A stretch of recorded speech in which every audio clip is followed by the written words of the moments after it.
नमस्कार प्यारे बच्चों। आशा करता हूँ कि आपको जो मेरी नंबर सिस्टम की पहली क्लास थी वो पसंद आई होगी और उसमें जो भी मैंने चीज़ें बताई थी वो आपके काम आई होंगी। तो आज जो हमारा ये दूसरा वीडियो है नंबर सिस्टम का, इसमें हम और जो भी नंबर सिस्टम के बारे में डिटेल्ड अंक से रिलेटेड क्वेश्चन आते हैं, सम ऑफ नंबर्स के रिलेटेड क्वेश्चंस आते हैं, आज उनके बारे में हम जो आगे है डिटेल में चीज़ें उनको सीखेंगे। तो चलिए शुरू करते हैं आज की अपनी क्लास। तो चलिए अब करते हैं अपनी क्लास स्टार्ट। इसमें जैसे आप देख रहे होंगे हेडिंग लिखा हुआ है नंबर सिस्टम संख्या पद्धति पार्ट डे 2। तो इससे पहले आज इस क्लास को जो भी नए लोग अगर देख रहे होंगे तो उनसे मैं ये रिक्वेस्ट करूंगा कि अगर आप डायरेक्ट सेकंड क्लास देखेंगे तो हो सकता है आपको कुछ चीज़ें जो है वो समझ ना आए। तो उसके लिए आप क्या कर सकते हैं, जो इसकी डे 1 की जो क्लास है उसको हमारे चैनल पर जाकर देख सकते हैं। अब हम शुरू करते हैं अपनी क्लास। तो जैसे हमारा जहाँ पर हमने लास्ट छोड़ा था उसके बाद हम किस चीज़ को सीखेंगे नंबर सिस्टम में, finding the unit digit in exponential numbers, घातीय रूप संख्या में इकाई का अंक प्राप्त करना। अब इसमें 4 से 5 हमारी कंडीशंस रहती हैं जिन कंडीशंस को हम समझते हैं। If the unit digit of A number is 0, कोई भी ऐसा नंबर जिसका यूनिट डिजिट हमारा क्या आ जाए, 0 आ जाए, या यूनिट डिजिट 1 आ जाए, या हमारा यूनिट डिजिट 5 आ जाए, और या फिर हमारा यूनिट डिजिट 6 आ जाए, then its unit digit never change. तो उसका जो यूनिट डिजिट है वो कभी भी चेंज नहीं होगा। उसका यूनिट डिजिट जो है उसको कभी भी हम चेंज नहीं करेंगे। फॉर एग्जाम्पल जैसे हमें उसने बोला है यूनिट डिजिट ऑफ 225, 225 का यूनिट डिजिट, 225 जो है हमारा वो यूनिट डिजिट है और इसकी जो पावर है वो दी है 516। तो अब इसमें हमने क्या बोला कि अगर हमारे लास्ट में 0, 1, 5 या 6 आए तो यूनिट डिजिट की जो लास्ट वैल्यू होती है वो कभी चेंज नहीं होती। तो इसका आंसर क्या रह जाएगा, डायरेक्ट तो इसका आंसर आ जाएगा 5। तो सपोज आपके एग्जाम में इसी तरह से आपको कोई नया क्वेश्चन आ जाता है, जैसे उसमें दे देता है, मान लेते हैं उसने बोल दिया 335 की पावर उसने दे दी 156, तो इसका आंसर भी आपका क्या रह जाएगा, सीधा 5। ठीक है, ये था हमारा यूनिट डिजिट निकालने वाला फर्स्ट स्टेप। अब इसके बाद हम देखते हैं अपनी अगली स्लाइड, उसमें हम देखेंगे हमारा जो नेक्स्ट स्टेप है उसको। तो सेकंड स्टेप जो हमारा है उसमें क्या बोल रहा है, if the unit digit of A number is 2, कि किसी भी नंबर का अगर यूनिट डिजिट हमारा क्या आ जाए, 2 आ जाए, then divide the power by 4। तो हमारी जो पावर है उसको हमें कितने से डिवाइड करना पड़ेगा, 4 से डिवाइड करना पड़ेगा, and express it in the form of, और उसको डिवाइड तो 4 से कर लेंगे लेकिन उसको लिखेंगे किसमें, 2 की पावर की फॉर्म में लिखेंगे। फिर उसको लास्ट में हमने क्या कर देना है, सिंप्लीफाई। जैसे अभी मैं एक एग्जांपल समझा रहा हूँ, एग्जांपल जो है मैंने हिंदी और इंग्लिश दोनों मीडियम में लिखा हुआ है ताकि हिंदी वाले और इंग्लिश वाले दोनों बच्चे इसमें आराम से कनेक्ट कर सके। तो जैसे देखिए मेरे को बोला है यूनिट डिजिट ऑफ, मेरे पास एक नंबर है 572, उसकी जो पावर है वो दी है 443। ठीक है, उसकी जो पावर दी है वो दी है हमारे पास 443। तो हमने क्या बोला कि अगर हमारा यूनिट डिजिट क्या आ जाए बच्चे, 2, तो हमने क्या करना है, जो भी हमारी पावर है उसको कितने से डिवाइड कर देना है, 4 से। तो अगर मैं 443 को 4 से डिवाइड करता हूं तो मेरे पास क्या आ रहा है, 110। कितना आ रहा है मेरे पास, 110। और उसके बाद मेरे पास जो है वो क्या बच जा रही है, यहाँ पे रिमाइंडर बच जा रहा है मेरे पास 3। तो ये जो 3 है ये किस में चला जाएगा, 2 की पावर में चला जाएगा। किस में चला जाएगा, 2 की पावर में चला जाएगा। तो यहाँ पे जो मेरा बेस था वो बन गया 2 की पावर, एक आ गया 110 और दूसरा आ गया 2 की पावर किस में आ गया, 3 में। अब मैंने क्या बोला कि यूनिट डिजिट ऑफ 6 इंटू 2 की पावर 3। अब जो यूनिट डिजिट था मेरा वो किसका था, 6 का था।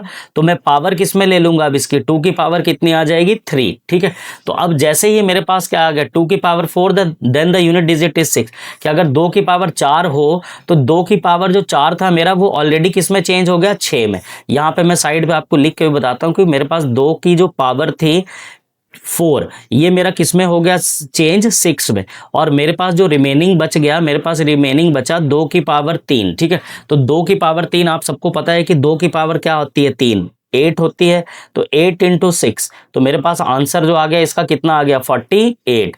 लेकिन हमने इसमें निकालना क्या होता है यूनिट डिजिट, तो यूनिट डिजिट इसमें मेरा कितना आ रहा है 8, तो इस क्वेश्चन का जो फाइनल आंसर आ जाएगा वो आ जाएगा हमारा कितना 8। तो जब भी आपको ऐसा क्वेश्चन आ जाए जिसमें unit digit of A number क्या हो जाए आपका लास्ट में 2 हो जाए, तो उसको आपने हमेशा कितने से डिवाइड करना है बच्चे, 4 से डिवाइड करना है डायरेक्ट, और जो भी हमारा क्या रह जाएगा रिमाइंडर उसको किसकी पावर में चेंज कर देना है 2 की पावर में चेंज करना है, और डायरेक्ट 6 से क्या कर देना है मल्टीप्लाई कर देना है। ये था हमारा यूनिट डिजिट के ऊपर जो सेकंड टाइप का क्वेश्चन बनता है वो। अब देखते हैं हम अपना थर्ड टाइप जो हमारे यूनिट डिजिट के फॉर्म में आता है वो कौन सा है। तो हमारा जो थर्ड टाइप है वो भी सिमिलर है किसकी तरह, फॉर नंबर एंडिंग विद 4 और 8, वो हमारा सिमिलर है किसकी तरह, जिसमें नंबर एंड करते हैं 4 और 8 में।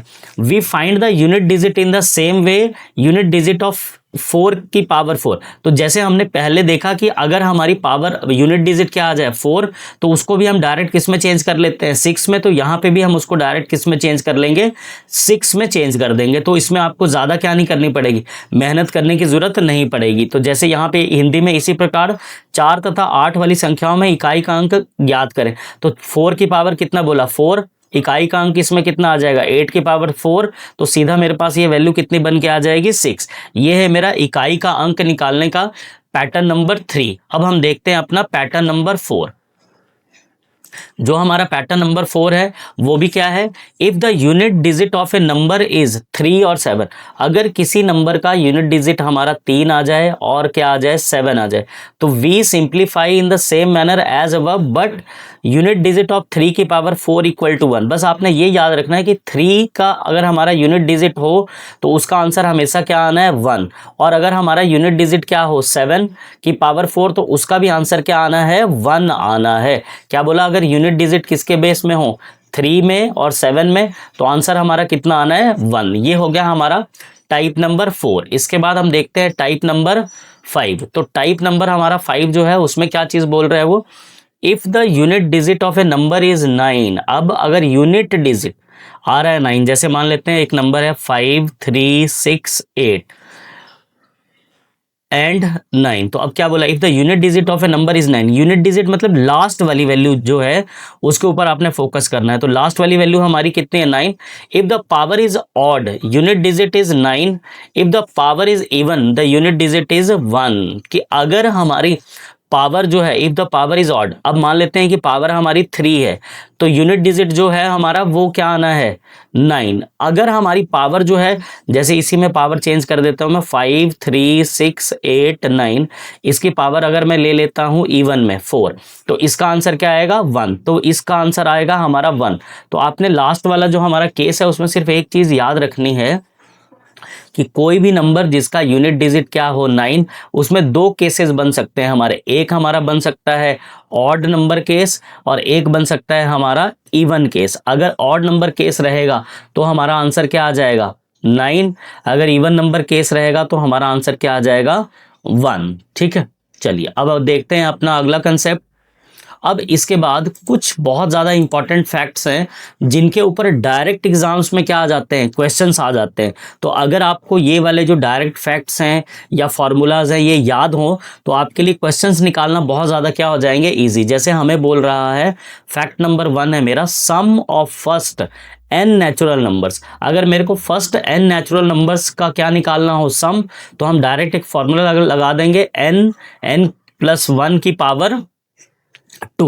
इसी तरह से अगर हमें निकालना हो sum of first n even natural numbers, तो हम फॉर्मूला क्या लगाएंगे n की पावर n प्लस 1। ये दो फॉर्मूलाज हैं जो हमारे किस चीज के लिए यूज होंगे, सम निकालना है n नेचुरल नंबर्स का, सम निकालना है n इवन नेचुरल नंबर्स का। चाहे वो आपको जितने मर्जी इवन नंबर नेचुरल पूछ ले, डायरेक्ट आप इस फॉर्मूले से निकाल सकते हैं। अब देखते हैं हमारे अगला फैक्ट क्या है उसके बारे में। तो अगला है हमारा जो फैक्ट है वो क्या है, sum of even natural numbers up to n। Sum of even natural numbers तो हैं लेकिन अप टू n तक, जैसे मान लेते हैं वो बोल देता है मेरे को find the sum of natural numbers, even natural numbers up to up to 30। तो इसका कहने का मतलब ये हुआ कि 1 से लेकर 30 तक जितने भी हमारे इवन नंबर्स आते हैं, तो जैसे इवन नंबर हमारे 2 हो गया, 4 हो गया, 6, 8, 10, 30 तक मेरे को सबको क्या करना पड़ेगा, प्लस करना पड़ेगा। तो जैसे ही मैं ये प्लस करना जाऊंगा तो ये मेरे लिए बहुत ज़्यादा क्या बन जाएगा, लेंथी। तो यहाँ पे अगर मेरे को फॉर्मूला याद हो तो मैं सिर्फ उस फॉर्मूले में क्या करूंगा, इस वैल्यू को पुट करूंगा। तो जहां पे मेरे पास n लिखा हुआ है, n की जगह पर सिर्फ मैंने क्या लिख देना है, 30 डिवाइडेड बाई 2, और फिर से ब्रैकेट में क्या लिख दूंगा मैं, n की वैल्यू कितनी है हमारे पास 30, और ब्रैकेट में क्या है 2 और प्लस 1। तो ये मैं काटूंगा तो यहाँ पे मेरे पास वैल्यू आ जाएगी 15, अंदर ब्रैकेट में वैल्यू बन जाएगी 16, और बाहर वाली जो वैल्यू है वो इससे कट जाएगी तो कितना आ जाएगा 15। तो अगर मेरे को अपना आंसर निकालना है तो मेरे को 15 इंटू क्या करना पड़ेगा, 16। तो 15 इंटू 16 अगर मैं करूं तो ये बनता है हमारा 240। ठीक है, तो ये मेरा फाइनल क्या आ जाएगा, आंसर। इसी तरह से अगर मैं करूं sum of first n odd natural numbers, किसकी बात करता हूं, n ऑड नेचुरल नंबर्स की, तो उसमें हम डायरेक्ट एक फॉर्मूला याद रख सकते हैं, n स्क्वायर। क्या फॉर्मूला याद रख सकते हैं, n स्क्वायर। n की जो मर्जी वैल्यू बोल दे उसका स्क्वायर कर देंगे। मान लेते हैं n की वैल्यू उसने 3 बोली तो 3 का स्क्वायर कर देंगे हम, तो 3 का स्क्वायर क्या आ जाएगा, 9। अगर वो n की वैल्यू बोल देता है हमें 18 तो हम 18 का स्क्वायर कर देंगे, तो 18 का स्क्वायर कितना होता है, 324। ठीक है, चलिए अब देखते हैं अपना अगले फैक्ट्स जो हैं उनको। अब अगला है हमारा sum of squares of first n natural number. ये सम ऑफ स्क्वायर्स वाला जो क्वेश्चन है ये बहुत ज़्यादा इंपॉर्टेंट है, बहुत सारे एग्जाम्स में इससे रिलेटेड क्वेश्चंस पूछे जाते हैं। अगर आप एसएससी का कोई भी एग्ज़ाम देने चले जाएं, आप रेलवे का कोई भी एग्ज़ाम देने चले जाएं, चाहे वो सीजीएल हो, चाहे आपका सीएचएसएल हो, चाहे रेलवे का आपका कोई भी हो, एनटीपीसी हो, इन सारे एग्जाम्स में इस क्वेश्चन को बहुत बार पूछा जाता है। तो इसमें भी आपने डायरेक्ट क्या याद रखना है, n की पावर n+1, दूसरा क्या है 2n+1, और डिवाइडेड बाई 6। ये फॉर्मूला अगर आपको याद होगा तो sum of squares of natural number, जितने मर्जी स्क्वायर्स पूछ ले। मान लेते हैं कि हम एक एग्जाम्पल ले लेते हैं, sum of squares of first n जो है, n की वैल्यू हम सपोज ले लेते हैं 7। ठीक है, तो n जहाँ जहाँ पर भी हमें वहाँ पर क्या पुट करने की ज़रूरत है, 7। तो जहाँ जहाँ पे भी n है वहाँ पे हम क्या पुट कर देंगे, 7। तो हमारे पास क्या वैल्यू आ जाएगी, 7 इंटू 8, फिर ये वाली ब्रैकेट क्लोज, फिर यहाँ पे हमारे पास आ जाएगा 14 + 1 और डिवाइडेड बाई 6।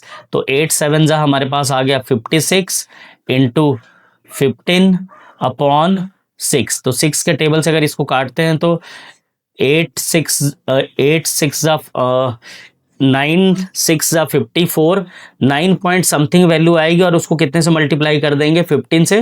तो ये हमारा क्या आ जाएगा, आंसर। इसी तरह से हम बात करते हैं अब अपने अगले सिस्टम की तरफ, तो वह है हमारा sum of cubes of first n natural numbers. तो सम ऑफ क्यूब्स को निकालने के लिए आपको क्या करना पड़ेगा, n+1 का स्क्वायर डिवाइडेड बाई 2। ये फॉर्मूला अगर आपको याद होगा तो आप आराम से किसके, sum of cubes of first n natural numbers जो हैं वो निकाल सकते हैं। तो ये था जितना भी हमारा नंबर सिस्टम था, उससे रिलेटेड जितने भी इम्पॉर्टेंट जो भी चीज़ें थी, वैल्यूज़ थी या रूल्स हमें पता होने चाहिए थे, वो सारे के सारे रूल्स मैंने आपको इन 2 क्लासेस में करा दिए हैं।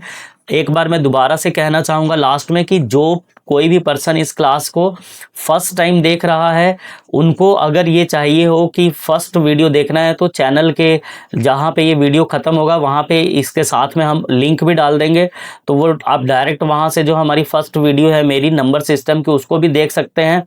तो इन्हीं शब्दों के साथ मैं विराम करना चाहूँगा और आशा करूँगा कि आप सबको ये वीडियो पसंद आए। तो इसी तरह के और कंटेंट के लिए बने रहें मेरे चैनल के साथ। धन्यवाद, मिलते हैं अपनी अगली वीडियो में। और अगली वीडियो में जो भी मैंने आपको 2 क्लासेस में नंबर सिस्टम के बारे में डिटेल में समझाया है, उससे रिलेटेड मैं टॉप 25 क्वेश्चंस लेके आऊँगा, जिसमें आपको पता लग जाएगा कि हाँ, एग्ज़ाम में नंबर सिस्टम के हमारे किस तरह के क्वेश्चन आ सकते हैं। धन्यवाद, मिलते हैं अपने अगले वीडियो में।